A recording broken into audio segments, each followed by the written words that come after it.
Olá, meu nome é Reinaldo Haas, sou professor do Departamento de Física da UFSC. Estamos aqui começando hoje o curso de Física das Mudanças Climáticas, falando um pouco sobre a história da ciência das mudanças climáticas, como que ela começou e onde ela está atualmente. Bom, vamos começar falando sobre ciência. Ciência é uma das primeiras sociedades científicas criadas, é a Royal Society, em Londres. É, ela tem como lema, aqui a gente vê o brasão dessa sociedade, e o lema dela é Nullius in verba, nas palavras de ninguém, né? Literalmente, mas o contexto que isso é um livro, um escrito de Horácio, é, poeta romano. É, a interpretação disso é: experiencie por si próprio, questione a autoridade. Né? Então, na ciência é um ramo do conhecimento humano que não existe autoridade. A autoridade está nos fatos, nos dados, nas evidências, nas teorias suportadas por dados. Então, você tem que ser sempre cético e sempre questionar tudo o que é feito e não aceitar nada baseado na autoridade, como acontece em outras áreas do conhecimento, por exemplo, como a religião. Não existe autoridade científica. E as mudanças climáticas, nas ciências do clima, são têm a mesma forma, atuam da mesma maneira, né? Existe um embate científico, revisão por pares, questionamentos, mestres, discípulos, né? Mestres questionando discípulos, discípulos questionando mestres, e ao longo dos anos vai se robustecendo essa teoria. Bom, aqui a gente vê o mapa, né? Desde 1870 até agora, o aquecimento no planeta. Vocês podem olhar, essas cores pretas significam temperaturas acima do normal e temperaturas frias, azuis, abaixo do normal. Então pode ver que no início do século a gente teve um pequeno aquecimento, né? Esse aquecimento durou até na década de 40. Depois nós tivemos um pequeno esfriamento na década de 50, como a gente está olhando aqui, até a década de início de 70. Novamente tivemos um aquecimento na década de 70 e principalmente na década de 80 esse aquecimento se tornou mais robusto, mais forte. Aí na década de 90 os polos já estão chegando a 3 graus acima do normal, tanto no Polo Norte quanto no Polo Sul, e também as regiões tropicais estão aquecendo. Esse padrão é o padrão das mudanças climáticas que a gente tem visto até agora.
Bom, Então, o que nós vamos falar é um pouco dos marcos da ciência, da evolução científica, né, ao longo desses anos, e como nós chegamos até aqui.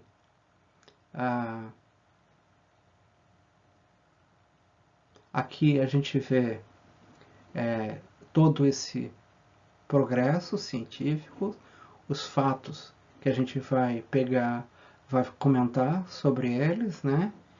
E então todas essas teorias começaram lá em 1820 com o Fourier.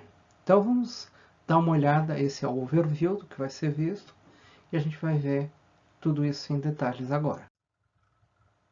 Então, em 1800 a 1870, o nível de gás carbônico, o CO2 na atmosfera, como mais tarde medido nos núcleos de gelo antigo, é de 290 partes por milhão. A temperatura média global de 1850 a 1870 era de 13,6 graus. Já estávamos no meio da Revolução Industrial. Então, aqui a gente vê a máquina a vapor, inventada em 1712 pelo ferreiro Thomas Newcomen. Né? E aqui a gente vê os últimos, desde de Cristo, né, até hoje, a temperatura, a variação da temperatura é aqui nessa barra de erro, né, a barra de erro, né, desse aquecimento. Ela vai, isso aqui são feitas com base em estimativas de árvores, né, e outros testemunhos, né, então tem um erro maior.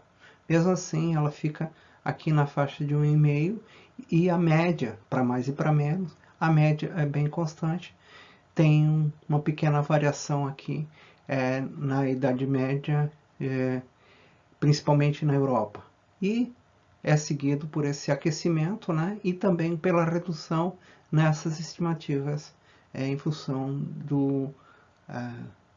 de melhores dados. Bom, aqui a gente vê as figuras que começaram, né, o Fourier, né, um francês, o Tyndall e principalmente o Arrhenius. Né?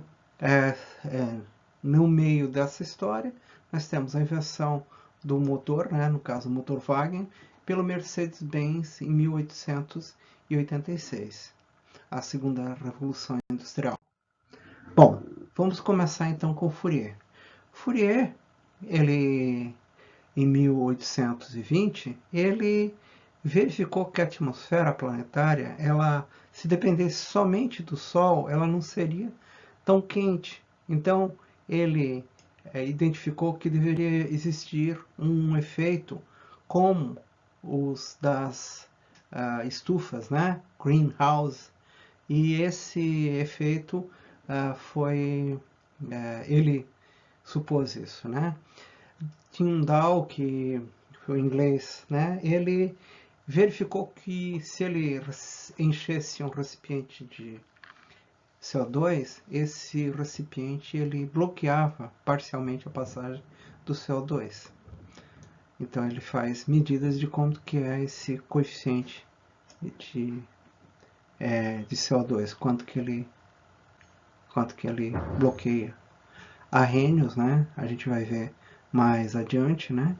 Em detalhes, o trabalho que ele fez sobre a duplicação do CO2 em 1870. Armstrong, né? Logo depois dele, faz um trabalho e verifica que a água também tem um papel importante. Mas, inclusive, ele contraria o que o Arrhenius tinha falado. Porém, Arrhenius, logo em 1902, já contraria, rebate Armstrong, né? E com argumentos de que a água tem um tempo de residência muito pequeno na atmosfera e ela está, né, só nos primeiros níveis da atmosfera.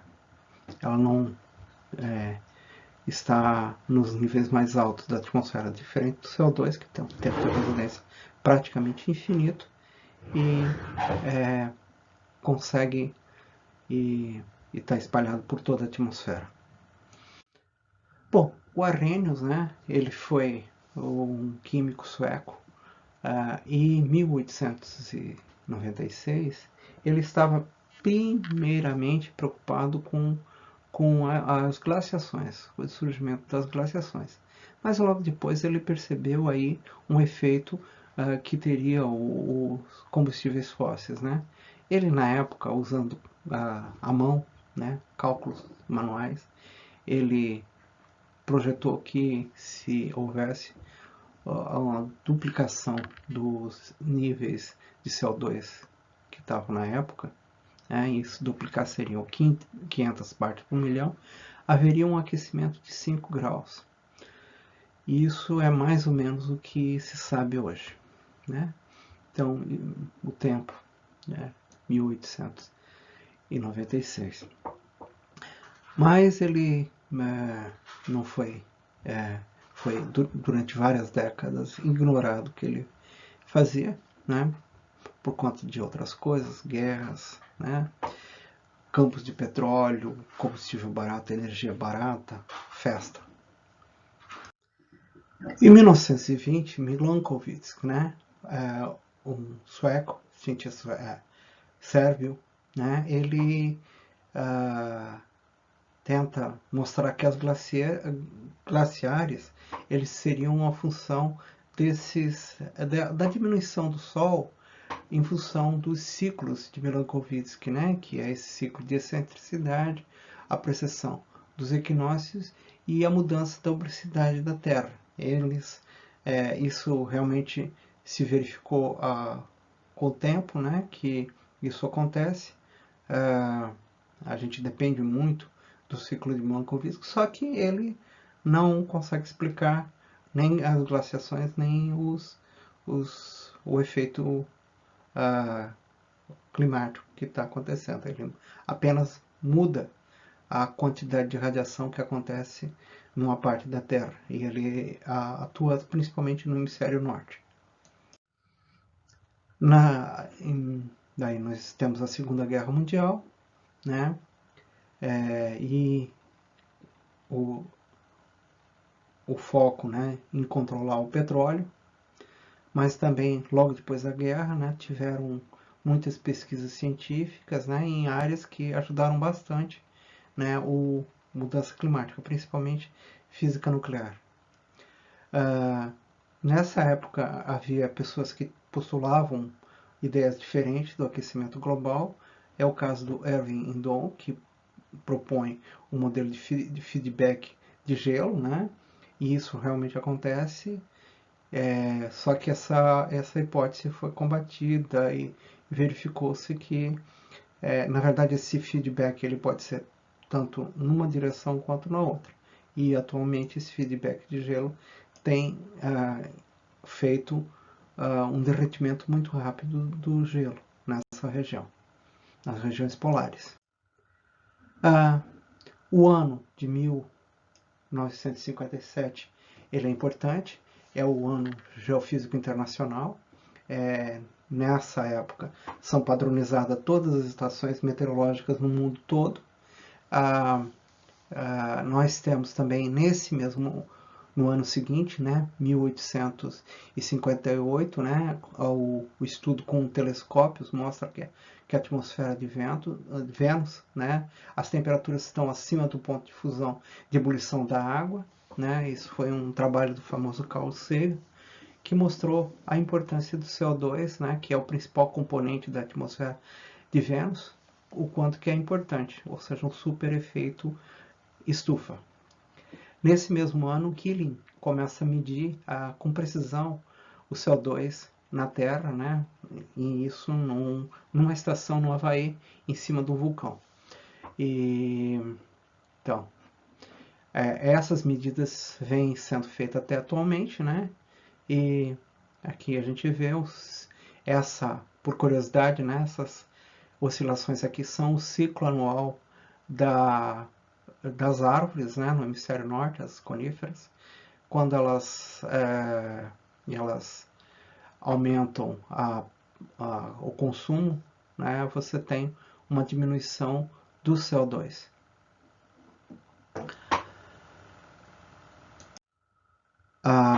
Bom, a história do aquecimento global, né, ela tinha começado com algumas dúvidas, né, com relação ao papel da água. Essas dúvidas foram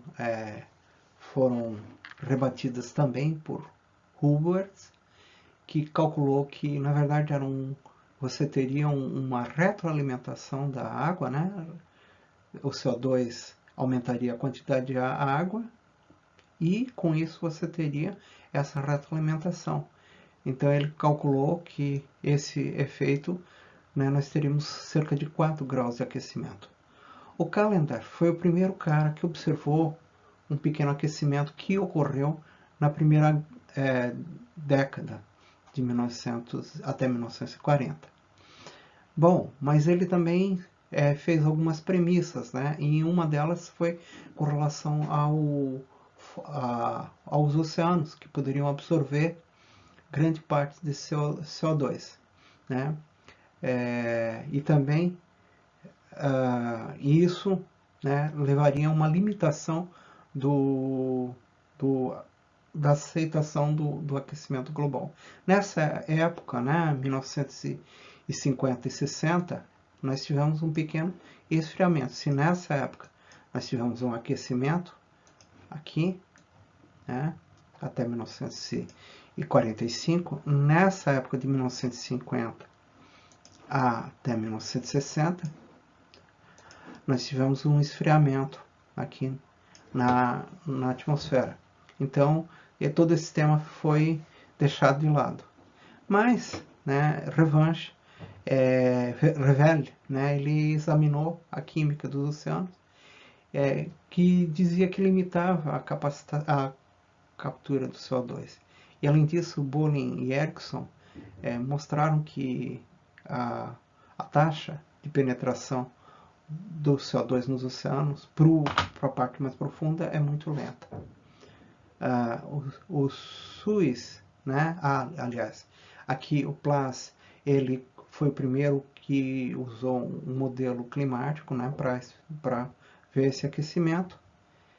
E o SUIS, né, depois que o Keeling começa a medir o CO2, ele identifica, né, com base na análise isotópica dos combustíveis fósseis, que esse CO2 que estava dentro da atmosfera a mais, ele não tinha outra origem senão os combustíveis fósseis. Bom, daí nós já chegamos na década de 60, os astronautas caminham na Lua e a gente observa que a Terra é um mundo muito frágil, muito pequeno, a atmosfera é muito frágil. E aí os movimentos ambientais começam a florescer. O primeiro dia da Terra, em 1970, os movimentos ambientais surgem com força no mundo inteiro.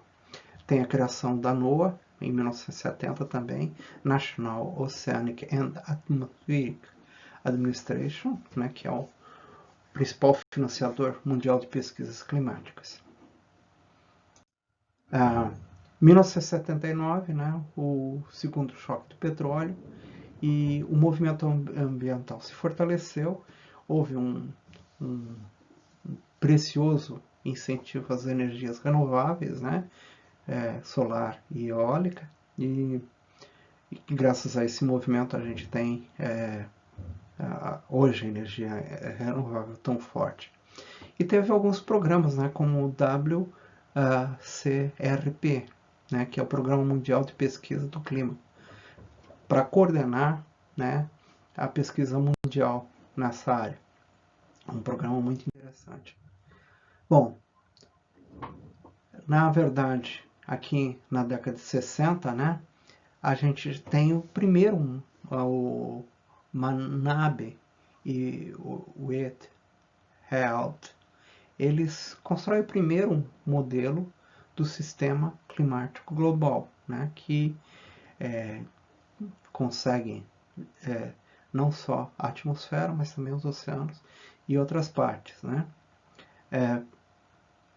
Posteriormente, né, a gente tem aqui o Ronson e Schneider, que adicionam nesse modelo a parte de aerossóis e começam a especular, né, sobre o efeito de escurecimento global e de esfriamento. E, na verdade, eles verificam que a década de 70, né, a primeira vez, mostram que tem ali um esfriamento, e que talvez esse esfriamento se deva aos combustíveis, na verdade, aos aerossóis, principalmente lançados por carros. Nessa época começam os grandes pesquisas de testemunhos de gelo, né? Tanto no gelo quanto nos oceanos, o projeto principalmente na Antártica, né? E os testemunhos de gelo, né, suportam primeiro o ciclo de Milankovitch, em parte, e também eles mostram uma relação linear entre o aumento de CO2 e o aumento de temperaturas. O Charney faz um relatório, né, sobre a questão do monitoramento climático, que é importante. Você tem uma primeira previsão de que o aquecimento já seria sensível até 2000, o ano de 2000. Tem o James Essen, né, no início da década de 1980, né, James Essen é um cientista da NASA, que começa a testemunhar e fazer vários depoimentos no Congresso americano, que são importantes. Isso vai resultar, junto com a Organização Meteorológica Mundial, na fundação do IPCC, o Painel Intergovernamental de Mudanças Climáticas. Né? Mas na esteira desse crescimento da opinião pública acerca do aquecimento global, principalmente financiado por grandes corporações de petróleo, automóveis e carvão, né? Os negadores do aquecimento global se estabelecem e tentam destruir a confiança que os governos e que as pessoas têm sobre esse problema. A partir do ano de 2000, né, começam a observar mais fortemente esse aquecimento, passa a ser mais forte. No Brasil, aqui a gente tem o furacão Catarina, né, que é o primeiro indubitável furacão do hemisfério sul, do Oceano Atlântico Sul, aliás, não hemisfério sul. Ele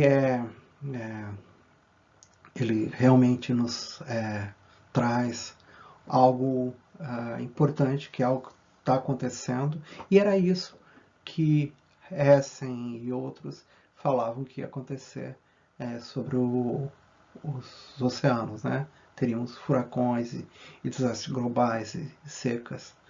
E tudo isso, desde então, foi aumentando, né? E ondas de calores, né? E vários outros eventos muito quentes, né? Os principais anos quentes na história são justamente os últimos anos. E aqui a gente vê, né, o estágio atual, né, o CO2 chegando aqui a 420 parte por milhão, aqui na curva do Keeling, lá no Havaí. A extensão do gelo, né, que em relação à média, né, que nós tínhamos entre 1997, isso é o mínimo, né, está nessa linha aqui, então a gente está chegando nesse nível. Está previsto que em breve nós não vamos ter mais gelo na Groenlândia, né, o processo está acontecendo de uma maneira muito rápida nessa região aqui. O aquecimento global, nesse ano, nós tivemos a segunda temperatura mais elevada da história, né? Em 2015 nós tivemos um mês de dezembro e janeiro com 1,4 acima da média. Então esse ano, em janeiro, nós tivemos 1,2 e as temperaturas desceram, né, por conta da laninha que está se aproximando e também em função do inverno no hemisfério norte.